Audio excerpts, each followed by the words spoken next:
Why, hello, everyone. Welcome to The Thing. John Carpenter's The Thing. For those of you who tweeted at me and guessed it, well done. For the rest of you, try harder next time. Don't worry, the hint is real, though it sounds like I'm not doing a good job at making it up. Because I'm not. They told me to keep this short, so I will. Thanks for listening. If you missed the explanation, this is the beginning of our October scary, spooky movie month with an actual honest-to-God horror movie, which we don't usually do. However, the reason we're doing it now, this time a week early, is so that next week we can do a special in-theaters kind of movie, which we don't do very often, but we decided we wanted to do this one. So, prepare for that. If you're in the Metro Atlanta area, October 5th, Cineprov is performing. I'm not in this particular one, but the movie promises to be truly atrocious, so enjoy. Additionally, keep an eye out for some Myopia news. We are available where we've always been available, like Twitter and Facebook. But participate in some discussions on the Facebook page and rate and review us on iTunes and Stitcher. And, well, you know what? Thanks.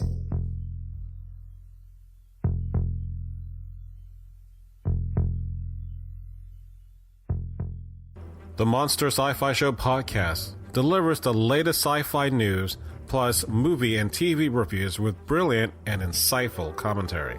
If you haven't listened to the Monster Sci-Fi Show podcast before, you will listen to the Monster Sci-Fi Show podcast now. What, you think you're some kind of Jedi waving your hand around like that? Watto, I'm telling everyone to listen to the Monster Sci-Fi Show podcast. No, they won't.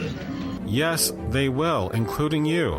No, they won't. I'm a Tritarian. Mind tricks don't work on me. Only money. Okay, I don't have money, but please listen to the Monster Sci-Fi Show podcast.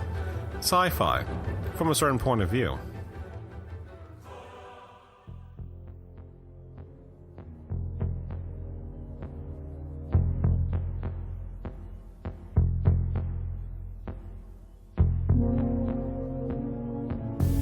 Welcome to Myopia Defended Childhood. This week, we're talking John Carpenter's The Thing, 1982. And I had a joke, but it's gone. Oh, the alien movie that lost to E.T. I'm Nick Hoffman, editor-in-chief of Dude Letter and, host of Myopia Defended Childhood. And this week on panel, we have Matthew W. Quinn, webmaster of The World According to Quinn. Yeah, that was charismatic this time. Matt, the other Matt. Perini.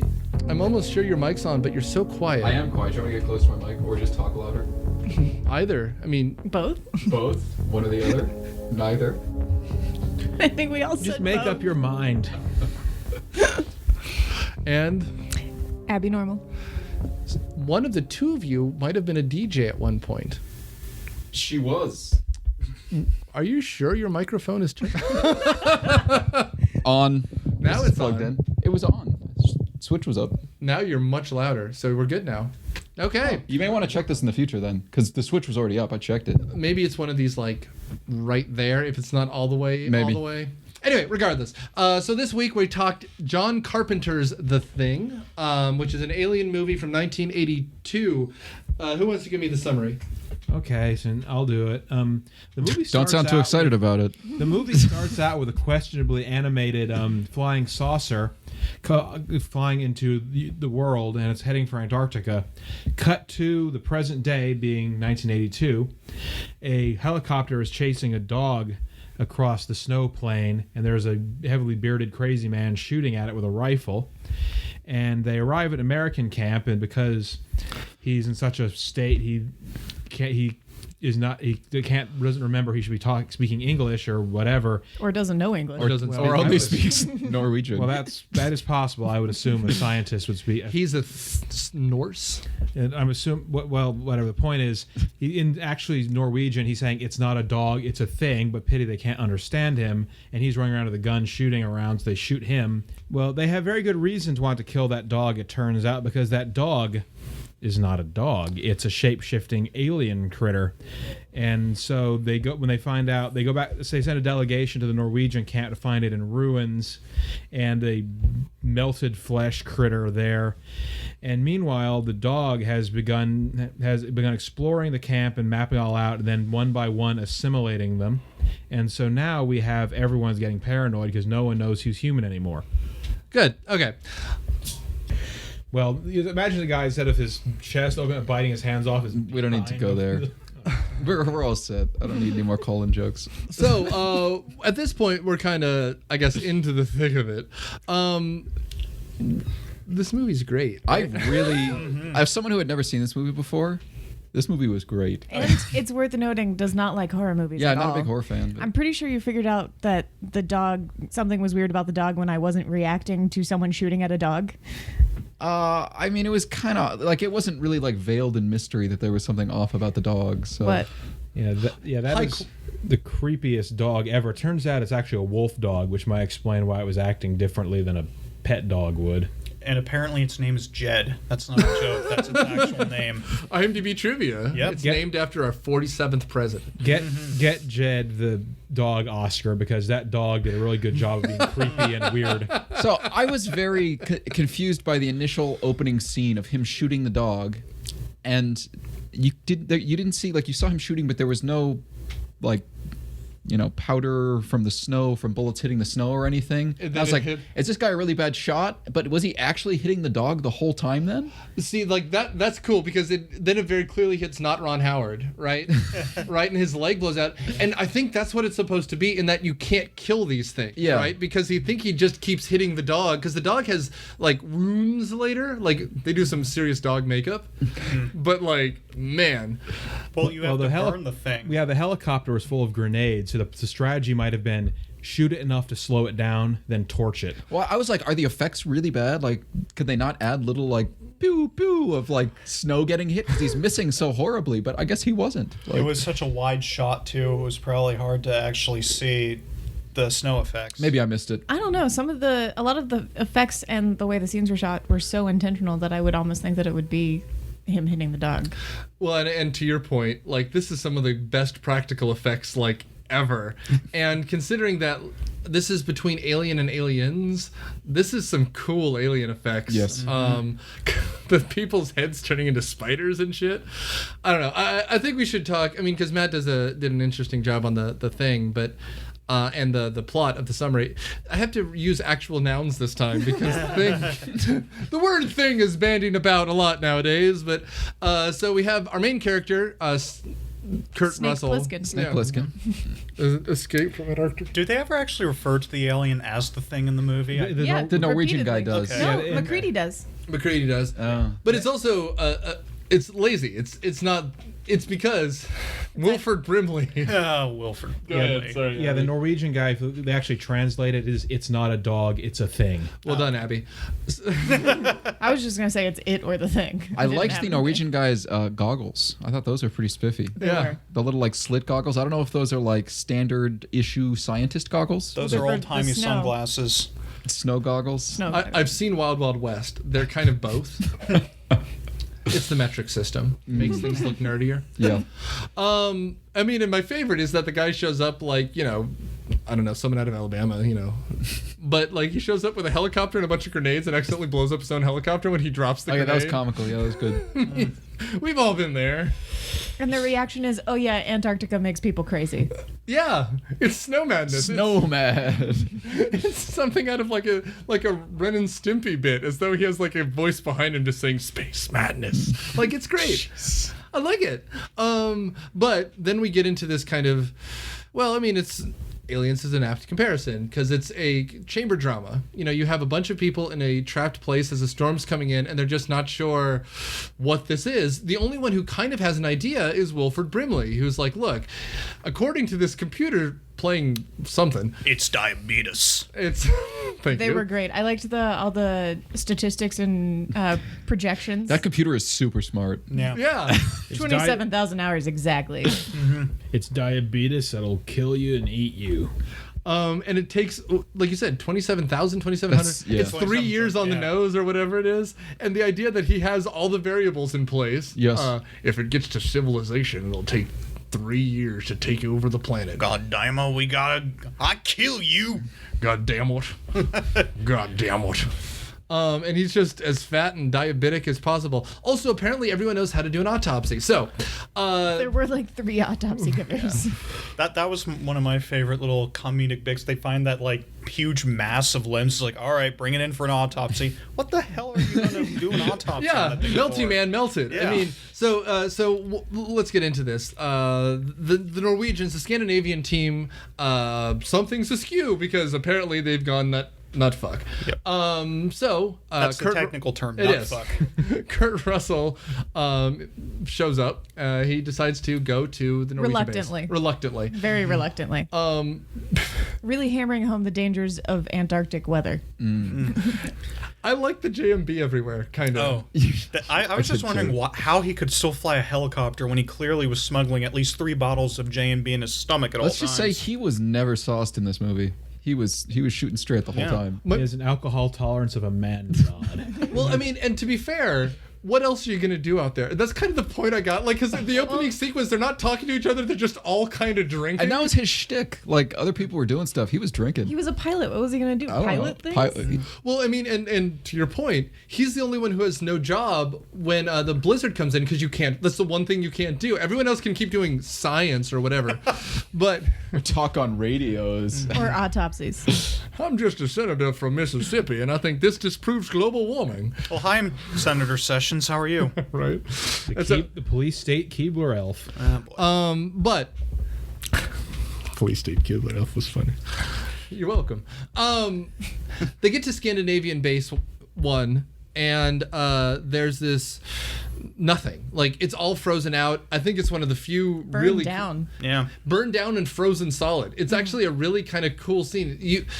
It's always the trick in like a Jason movie, for example, to make the camp feel desolate. You know, so it's a lot of woods. You get to the edge of the cabins and there's nothing, right?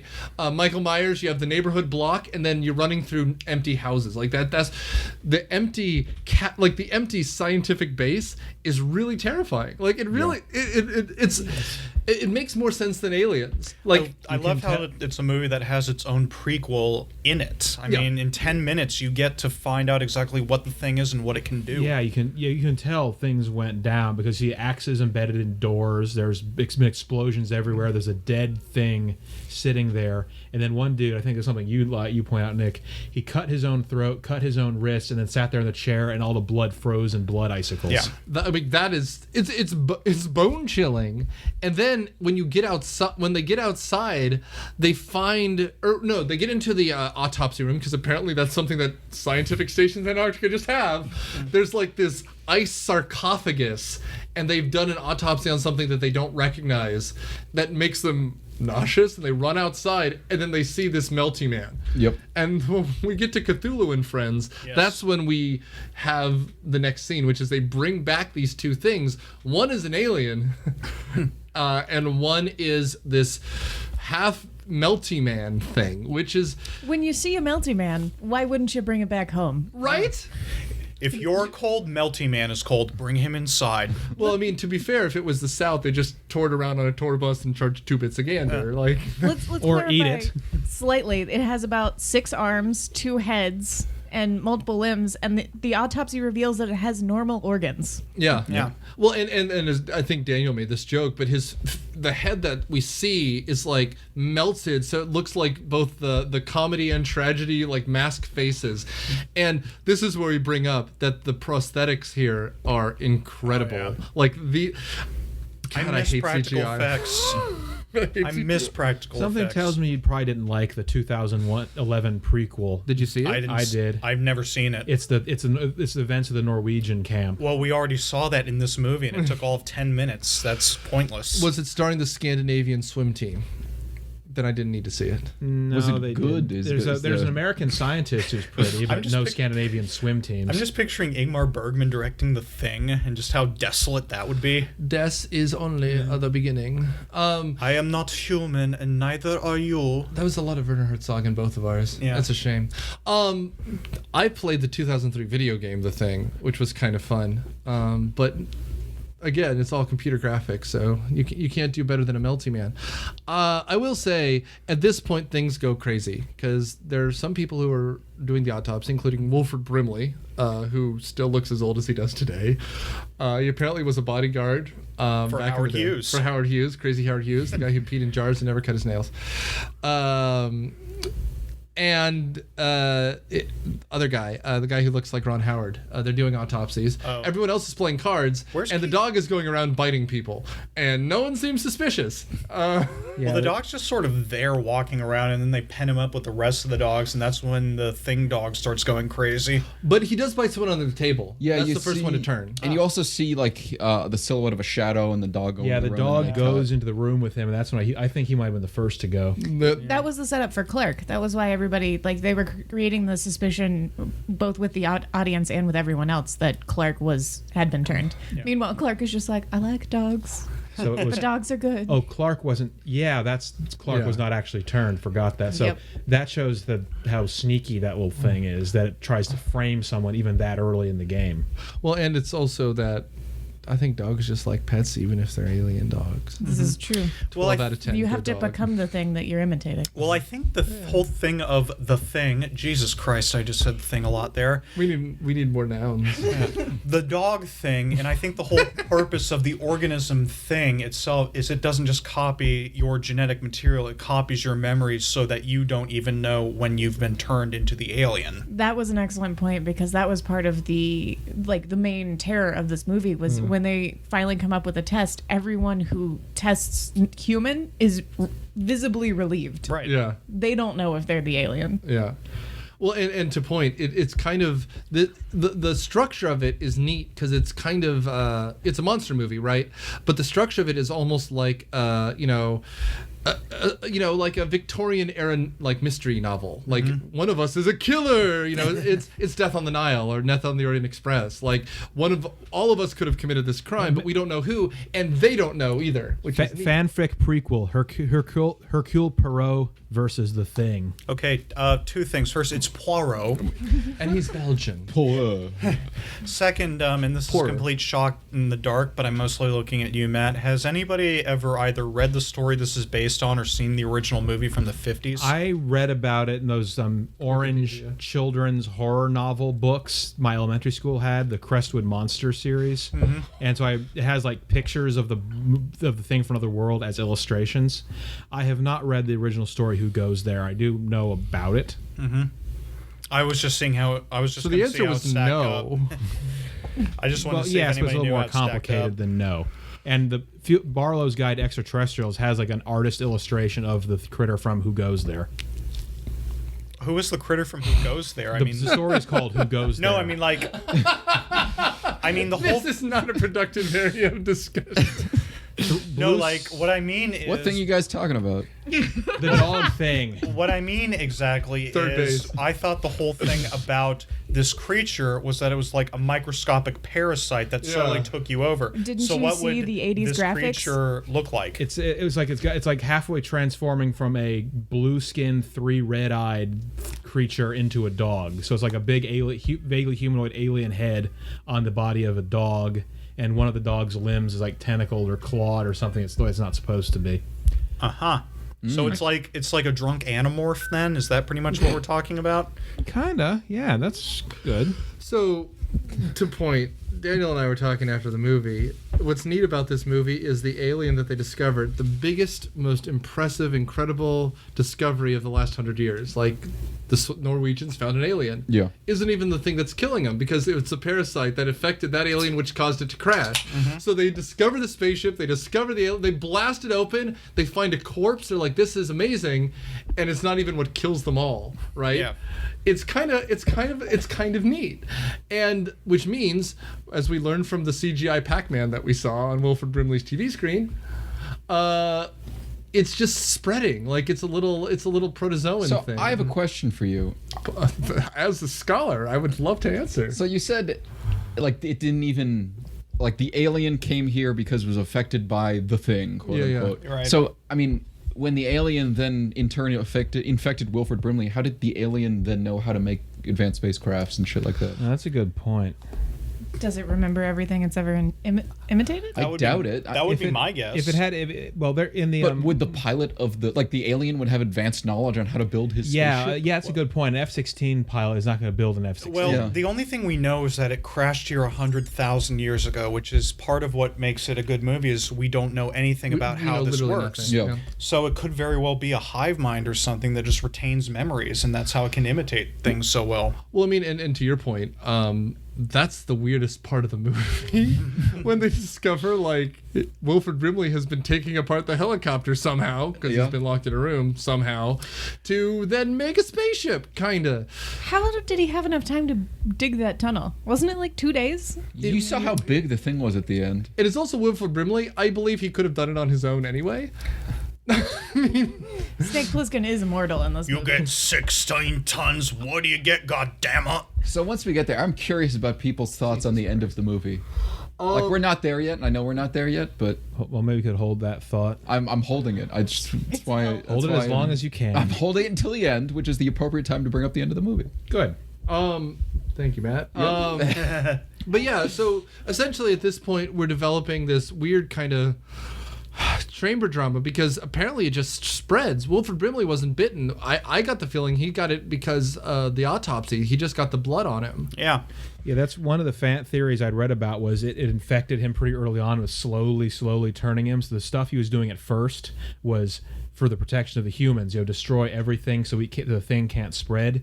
And then as the thing started corrupting him more and more, it was do things so the thing can freeze and wait for a better day. Well, that's the other thing. That works well. I don't think we ever find out how it chooses a host and how it takes people over, which that makes sense that it would spread like a virus, but at the same time it could have been anything. Did no one else watch the 80s graphics? The cells take over the other cells. All it takes is one cell. They did show that part. I'm sorry, I was just so lost in the 80s graphics going tubular, and I just stopped paying attention. Reaganomics. Well, they got the little cells infecting other cells, and then once you get massive, it's big enough, it's just start eating people. What else did TV tropes tell us, Matt?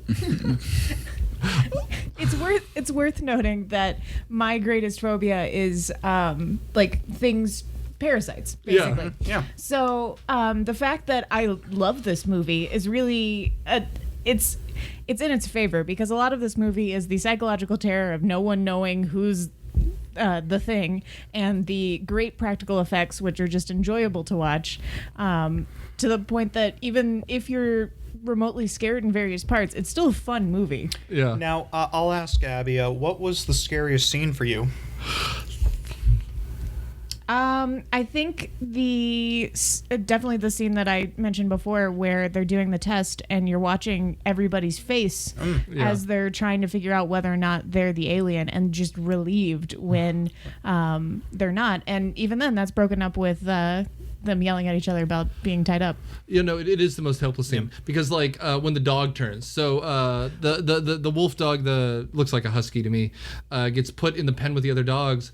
All of a sudden it freaks out and turns into this giant spider monster mound thing, and they flamethrower it to death and after kills all the other dogs. What a convenient weapon to have on hand. I imagine they have it for real reasons. Oh, you know what I mean? It's Antarctica. They have to de-ice and stuff. They have to de-ice everything, so I bet you it's what they used to de-ice the helicopter. It's also worth noting that it didn't kill all the dogs. Wilford Brimley had to kill some of the dogs, and he did it for real. It dissolved one of the dogs. It definitely sprayed some acid. Well, it sprayed one with acid and burned it real bad. You can hear it like whimpering, and the other one was eating it while it was still alive, like it wrapped it in tentacles. The dogs didn't have a good evening. It was a bad time to be a dog. Yeah, so if you're a dog person, this may not be a movie for you. And Chuck tried, or whatever his name was. I think it was Chuck. Tried to stop them, which just added to everyone thinking that Chuck was taken over.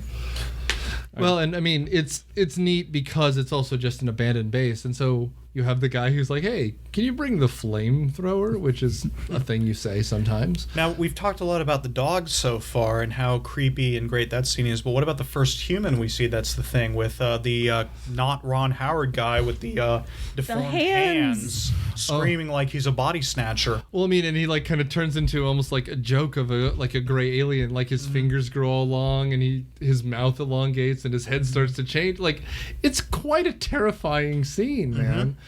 And that's when they realized it's among them, that it wasn't just like a dog shapeshifter. It's that this thing could turn into anything. We're all fucked. The leader even kind of loses it a bit because he's like, we're friends. We're friends. I've known him for 10 years. And he never once told me he was an alien. Yeah. You'd tell me if you were an alien, right, Abbey? I'm now reminded of that episode of Rick and Morty where it's the alien parasite that makes you think it's been your friend your whole life.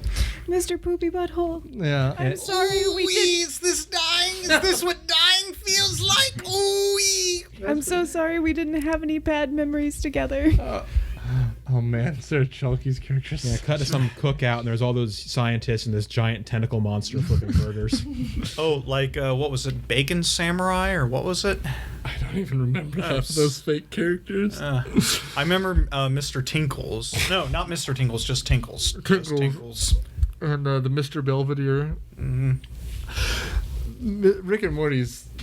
Actually, by the time this comes out, Rick and Morty's back, so awesome. It was good so far. You know they're going to do a Thing parody at one point. They kind of already did, I guess. Well, I mean, to be fair, half of the X-Files is kind of this. Like the alien, like the virus, the black oil. There is one where they're in Antarctica and there is a disease and they don't know if they're infected. Is that the brain worm? That's the movie. Maybe. No, there's an episode. No, there's an episode where it's literally a chamber drama. There's like a guy that's affected. They've flown out. Then the pilot dies. It's like a rage virus or something. Yeah, and it causes people to go completely nuts and start... Oh, yeah, that one. I remember. And they borrowed the whole scenes of them walking through the base and everything's just wrecked to hell. Yeah, I mean, it's literally almost shot for shot. It's well done. I love this. We can go from here wherever you want. We've already been talking almost half an hour. I'd like to talk about the what was it? The scene where they all think McCready is the Thing. Yeah. Okay. And they won't let him in. And Keith David in particular. Have we mentioned he's in this movie? Yeah. The cast of this is actually kind of an incredible bit of like where they were, because Kurt Russell, of course, is the biggest guy. Mm-hmm. And we alluded to this already. This opened, I think, the weekend after E.T. and the same weekend as Blade Runner. And E.T. beat both of them. Yeah. No, and this got shitty reviews when it was first reviewed. I mean, Roger Ebert, I think, gave it 2 stars. And for a while, it was like, it got like the same reviews that a Saw sequel would get. It was just gore for the sake of gore. But anyway, I just really like the scenes where they're finding McCready's torn clothes and think he's turned. And then there's that bit where he manages to break back into the base and threatens to blow everyone up. And considering how the movie's set up, you're not sure what he is. It's worth noting that the Thing uses this ploy twice. Once to get Fuchs, and then to get the Childs, whoever goes out with him to his old shack, which was a great setup because he said, oh yeah, we have to go to my old shack. And Childs or whoever is like, why? And he's like, because when I left last night, I turned the lights off and it pans and the light is on, which is a great moment. It is. Well, and the question as to who is aware of what is kind of neat too, because like the power goes out at the base because Wilford Brimley's character, Dr. Blair, knows that is going to destroy the Earth, kind of. And the fact that they lock him up, we don't know if it's a good thing or bad thing, because of course at the end we find out he's part of the Thing. But at the same time, he's also kind of trying to destroy himself and destroy the base, because we first see him going completely nuts and like throwing axes and trying to stop people from getting to him, because he really is threatening to destroy everything. I'll kill you. And I don't know, it's neat in that free will is eventually taken away from all these characters, but when they have it, they don't really know what to do. I mean, the guy in charge of the base, Bennings, is that right?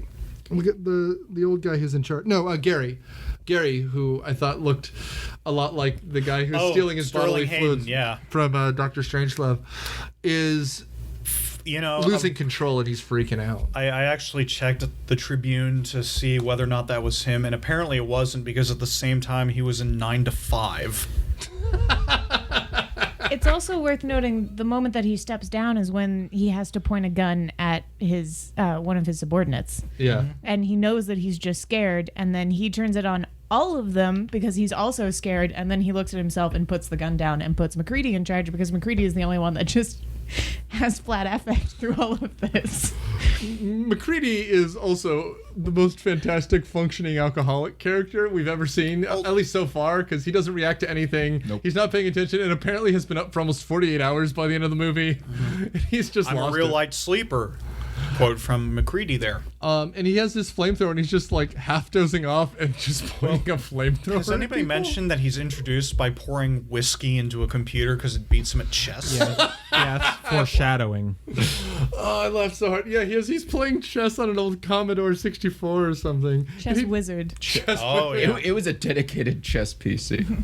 It was a chess wizard. And I just love the idea that they had to get a grant application.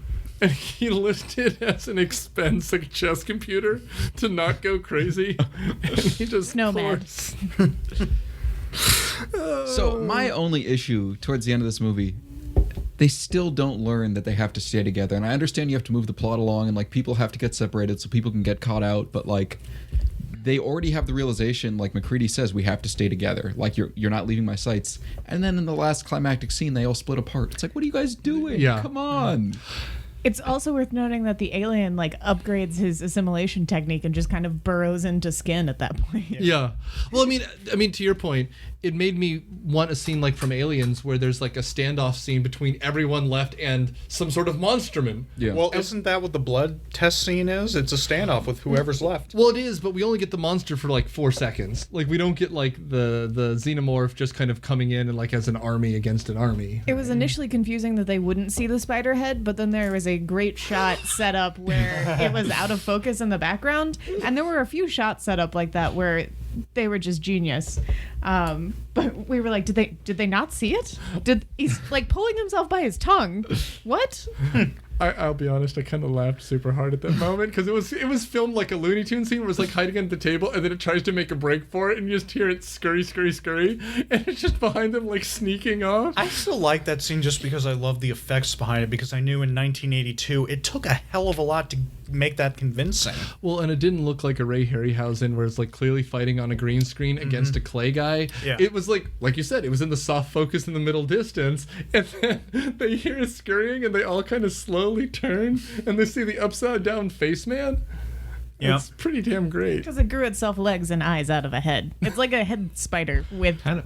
crab eyes. Yeah, the crab. I was about to say crab eyes. They have stalks and all. Oh, here's a real deep cut. Does anybody remember the movie Naked Lunch? I do know the movie. Aware remember of that? it, haven't read it, seen it. Do you remember that monologue about the talking asshole with the crab eyes? Yes, No. I do. I'm just saying.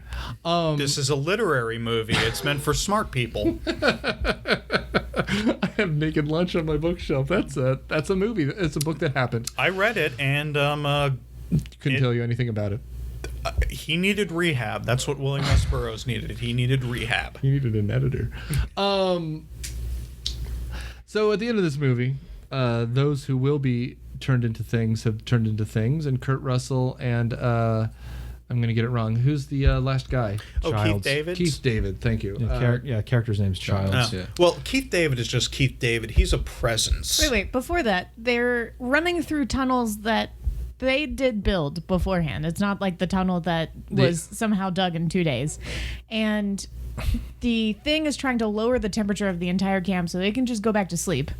And they're like, well, let's heat things up a bit, and decide to blow up everything. They're literally tossing dynamite and flares everywhere they can. And then they get to the bottom and just continue. And whiskey. Things that were unlimited in this movie. Whiskey, dynamite, and flares. And AKA my weekend. for some reason, instead of just like tossing it everywhere and hoping that it'll all blow up, they're going to wire it up. So then they split up into 3 areas and go and try to actually line this up. And eventually Snake Plissken is just like, hey guys, and then the thing comes from the floor. It is now a large organism that has been growing the entire time. And then he's like, oh, okay, and just sets off one dynamite, which sets off the rest of the dynamite, which sets off everything in the camp, and there's this huge explosion, and then Snake Plissken is just okay at like a safe distance in a little... Yeah. Well, I think they'd already resolved at that point that nobody was making it out alive. I'm not talking about that. I'm talking about Snake Plissken teleporting to a safe distance now- in a shelter. That's what I was talking about. So is that a dream sequence? Is he a thing? Are they both things? I think you're getting a little... No, I don't think you're... Am I allowed to invoke the video game? I mean... Sure. I mean, if it has relevant material. In the video game, I think the So idea was that Tetris. Childs was a thing and McCready survived. There's no way he survived. Well, some special forces guys come along later and find the ruins of the camp. Like, How the hell would the special forces know? Maybe those shouldn't- transmissions they thought didn't get out were He getting still out. shouldn't have survived the dynamite explosion that he started when the giant thing was attacking him. And then it ends up with McCready and Childs in the shelter looking at each other going, "Are you the thing?" And Yeah. then the movie ends, which is a great ending. I don't argue it. But he still was somehow immortal.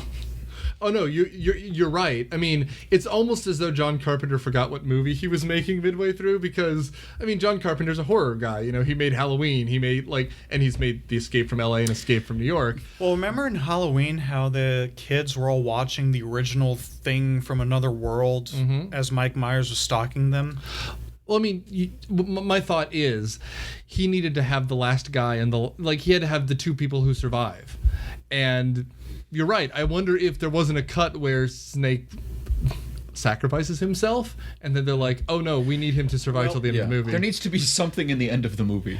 Well, we'll get to that in a minute, but I heard this one theory that the whole point behind the movie, behind that end scene, was Snake was tricking Keith David into drinking gasoline from a Molotov cocktail instead of from a whiskey bottle.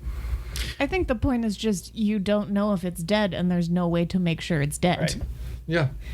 Well, I mean, I like the thing, and well, I like the thing as I actually like that theory. So no, you're right. And that's why he's chuckling, Yeah. because Keith David drank from it, but Kurt Russell specifically said, "No, that's not what I was doing." Well, I mean, to you, I was gonna say, like, I like the thing as this monster that we just don't know if it's dead or not. It's on too small of a level, because if you had an Antarctic base, come spring, you would check it out one way or another, and they're just hoping that the body is destroyed enough that it's dead too, but we just don't know. Or it's frozen for another 100,000 years. But we don't know. That's just it. Yeah. Like it.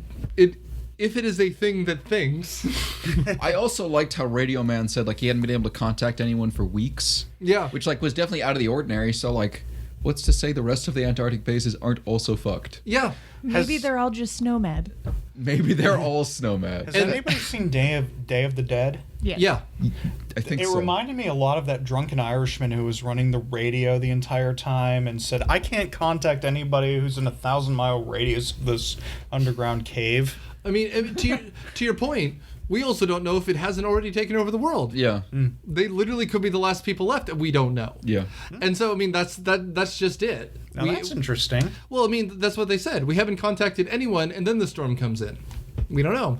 I also kind of want his like ripped up denim like biker jacket, but Yes. I don't know. I think it was a cool movie because to me nothing is scarier than a chamber drama. Anyway, it seems closed off, and they do a really good job of making them feel isolated. And the idea that they took the snowcats out to visit the other base, you can literally see the storm closing in on them. Yeah. Like, and when it gets dark, we never see the light again. But I did like that like the shots weren't claustrophobic. Like it was still like, I would say shot like an action movie. Yeah. Like The desolation comes from the fact that they can't contact outside, but it's like a space movie. Like, Yeah. you could go, there's just nowhere to go. You Yeah. compared it to like a John Wayne Western as we were watching it. It was all about there's trouble in the next town over, and it was shot that way too. Like Howard Hawks could have filmed this movie the same way he did the original one in the 50s. Well, I mean, the Night of the Living Dead, where you could leave the house, Yeah. but you just don't know what that brings. You just R.I.P. Mr. Romero. I'm sorry I had to throw that out there. Before we get to the final thoughts, can we talk about the ending please, and whether or not let's go into it. Matt, you wanted to bring up the ending. I mean, the extent of what I wanted to bring up has already been partially discussed, but that was my real question. Like, has it been revealed as to what his true intentions were with the ending of the movie? Because I really thought, like, there's no way this is a plausible ending. Snake Plissken's dead. The other guy is probably dead because he followed into where Wilford Brimley was. Like, There's no plausible way these two characters are both still alive and made it out of a large explosion. Like, I will give that a large enough explosion would lead Childs back to camp. In Antarctica, but he didn't have time to like fully wander, and I don't know. Oh no, I don't disagree, and we lose time. Like that's the other thing. Like it does feel like we're going. They film it like they're going crazy. Like they haven't seen the sun in a while. That's why I thought like dream sequence or like. That he really did fall asleep, like because the scene we've talked about a little bit where we think there's one of them among us, we don't know who it is, so Kurt Russell has tied everyone down with the one person he thinks is okay, and they take out a scalpel and cut up people's thumbs, which really is visceral. Oh, that was painful to watch. And then they heat up a piece of copper wire to see if the blood reacts, not knowing it will, but then it does, and it freaks the hell out of me. His theory being that because it's cells doing this, that if one part of it is harmed, the other part will react to protect it. I don't know why that wouldn't make the giant thing underneath the whole camp try to protect it, but I'll go with them enough for like if you see your cells being attacked and you're a bunch of cells. It made for a cool scene. It did. I think the idea is that each cell even is independent. So its own life form. So not that they're all, not that the giant thing and the person things and the severed head on spider leg things are all one entity combined, but there's billions of them. They're all a bunch of different little things. We're all things. Yeah, I think Matt's point was it's smarter than that. So it can't stop the small bit from protecting the smaller bit, but the big thing can still hide. Or other Matt, sorry. When we were watching the movie, this was a discussion. I just know that a lot of people have argued about the ending, like whether or not Childs is the thing and is about to kill Snake, or whether they're neither the thing and they're both just about to freeze to death. But I don't think it really matters. It's like asking whether Deckard really is a replicant at the end of Blade Runner, or whether at the end of Inception, if the Leo, top's gonna fall. Yeah, if Leo was dreaming or actually awake. It's just there to introduce that debate among people. If he was really ever going through dreams at all, or if he just took a nap at the beginning of the movie. Exactly. I mean, it's just meant to spark a debate, and it doesn't really have an answer, which I think actually works to its strength. I liked it. I mean, it left me wanting to know what it was, which is good. Well, I mean, it's unusual for a horror movie, because horror movies are usually kind of moralistic, kind of Christian dramas where the people who had sex have to die, right? And so the idea that we just don't know if the thing is alive or dead, it's scarier, right? It makes it so it's not a moral thing. It just makes it that people have to die, right? It isn't a moral thing. Yeah. Right. No, the Jesus thing. That thing he did. That thing you do. I'm trying to imagine mechanics of crucifying a thing because it could kind of slither off the nails. Ew. Ew. I think you need a lot of nails. Lots of nails. And maybe a flamethrower. It's worth noting there are a lot of tentacles in this movie. Ew. Yeah, ew. Ew. You can't really nail a ball of tentacles to a cross. No, especially when bits fall off of it. Like, And they scuttle off on spider legs. I also can't emphasize enough how, like, you can't look up the IMDb and see pictures of the monsters and get it. Because you look at it looks very cartoonish, but in the movie it's actually quite impressive. Well, and like I was talking to Abbey, and I was like, these are like independently they're kind of campy, but like they're so good. Yeah. Well, it's like Ash versus Evil and the Evil Dead movies. Yeah. Like they're enjoyable. They're not that campy. They're enjoyable in their own right, though. Yes. The effects themselves are enough to watch this movie for. Yeah. But I can't believe it. I hadn't seen this all the way through, and as long as I had, like, it's so good. We can go around the horn. Matt, Quinn, what do you think? I think it was a generally well done film, and something we haven't really talked about in the podcast so far is it has a really, really good soundtrack. Oh, and Ennio Morricone did the score. Yeah, it's very atmospheric, creepy as heck, and you can tell things are about to happen when the music kicks in. Yeah, it did add to that Western feel I talked about being a Morricone soundtrack. Thank you, Matt. Other Matt. I also had not seen this, and as I said, I mean, we're all going to say it. I think I really liked it. Yeah. It was much more clever than it had to be, I thought, in a lot of places. Like it actually brought up some good sci-fi things that didn't have to be in a generic horror movie. I don't know. I liked it. It was good. I'd watch it again. Abby. I probably hadn't seen this movie in 10 years, but it was one of the first horror movies that I watched that made me want to watch more horror movies. It's worth noting that there is not a single woman in this movie, unless you count Abby, women some aren't of scientists. Unless I'm hoping there were some Norwegian scientists that were bundled up on the black and white blurry videos. I'm just holding on to that. And there's just such a joy to this movie despite the material that it's an enjoyable watch. So even if you don't like horror movies, I would highly recommend watching it. It's definitely something you have to watch at least once in your lifetime. Thank you. And Daniel. It's awesome. That's all I got. Yeah. Go see. You've probably already seen this, but if you haven't, you're missing out. I just miss the times when people would take chances on genre films. Totally. I mean, to your point, I think the women is the biggest weakness. Yeah. Yeah. There were some shots that were just so well set up that I was marveling at the shot itself. Yeah. Mm-hmm. I mean, Alien came out in 1979. Like, we've had a woman protagonist in an Alien movie. Like, we there should have been someone. However, I will agree with everyone. This movie is damn near perfect. It's atmospheric horror. It's not too long. It leaves questions at the end, and it's scary at times, but also just well put together. It's hard to find a lot of flaws with it. It's a shame that it was kind of buried, and he didn't do anything else with it because it was buried. It was almost a flop. Mm-hmm. But I'm glad it kind of stuck around because this came out the year after Escape from L.A., which one was first? from New Escape from New York. York, which was a huge success. So he got to do what he wanted, and people ignored this almost entirely. We did mention that Snake Plissken is beautiful in this movie, right? His that mullet. I mean, brunette locks. Oh, raw. That beard. The baby blues. Yes. His hair is great, but it's just kind of like a teddy bear with blue eyes. He also has a cowboy hat on, like frequently. Yeah, strung around him not the like whole a cowboy movie. hat, like a huge. It's a sombrero. Floppy one. Yeah, it's great. He never wears it, but He does. He puts it on a couple times. Does he? And either that or it's on his back. yeah, it's always on his back. Just to add to the Western thing, I mean, I was thinking specifically of the scenes when they kind of ride to the Norwegian, and it's like two of them on the back of the snow. It's like, it's like, whatever, it's a snowcat, and they're looking at all the dead bodies. They're like, something went through here. It feels very much like a Western. And you have the nervous doctor guys like, I don't know about this Snake Plissken. He's like, we got to figure out what happened here. Give me my whiskey. I mean, their only sponsor was J&B, and they went through a lot of J&B in this. I think Wilford Brimley just showed up with a bunch of J&B, and they're like, all right, you bought it, so we're going to use it as a Brimley prop. had Smirnoff.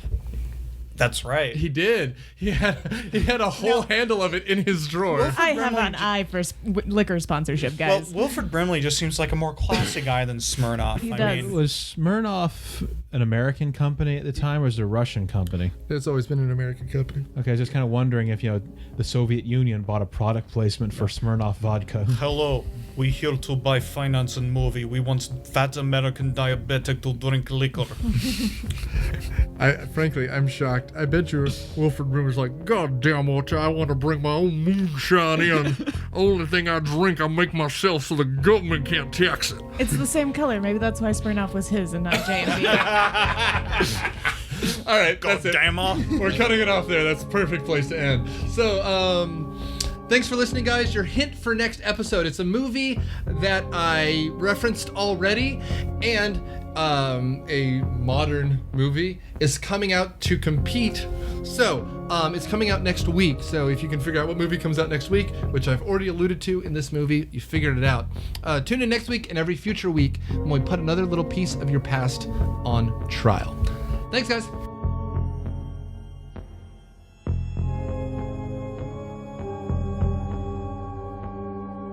Myopia Defend Your Childhood is a member of the ESO Network and produced by Dude Letter Podcasting. It is hosted by Nick Hoffman. It is edited by Nick Hoffman and Candace Burns. The theme song is Caroline by the Serenaders, and their music is available on Amazon. Please rate and review us on iTunes, Stitcher, or wherever you get your podcast. And tune in next week when we put another little piece of your past on trial. Thanks!